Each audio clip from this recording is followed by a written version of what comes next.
Hello అందరికీ, నేను మీ పద్మ. ఈరోజు వచ్చేసి సాటర్డే రోజు మా కాలేజ్ ఫ్రెండ్స్ మేమందరం మీట్ అవుతామని ప్లాన్ చేసుకున్నాం. మమ్మీ వాళ్ళ ఇంటికి వచ్చినాక సెకండ్ ఎక్సైట్మెంట్ ఏంటిదంటే మన ఫ్రెండ్స్ అందరు మనకు మీట్ అవుతారు. సో తను దీప్తి అండ్ అశ్విని. వెనకలో హీరల్ కూర్చున్నది, ఆమె యాజ్ యూజువల్ లేట్ వచ్చింది. సో చాలా ఫొటోస్లో ఆమె జస్ట్ ఫొటోస్లో ఉన్నది, వీడియోస్లో అయితే లేదు. ఇక్కడ మేము వేదితతోని మంచిగా టైం స్పెండ్ చేసుకున్నాం. అందరం కూర్చొని మాట్లాడుకుంటా అన్ని జ్ఞాపకాలు గుర్తు చేసుకుంటా మంచిగా టైం స్పెండ్ చేసిందాం. ఇలాగే మా సాటర్డే గడిచిపోయింది. ఇక్కడ ఒక మెమరీ అంటే అశ్విని పెళ్ళి వెడ్డింగ్ ఆల్బమ్ మేము చూసినాం, అలా మా ఫొటోస్ క్లిక్ చేసుకున్నాం.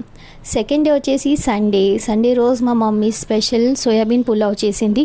ఆ వీడియో నేను త్వరలో మన యూట్యూబ్ ఛానల్లో పోస్ట్ చేస్తాను. తర్వాత సండే మా అక్కడ అంగడి ఉంటుంది.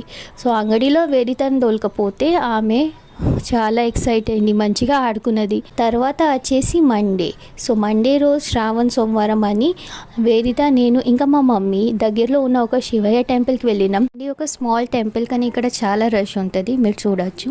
Small and sweet 3 days details. Okay.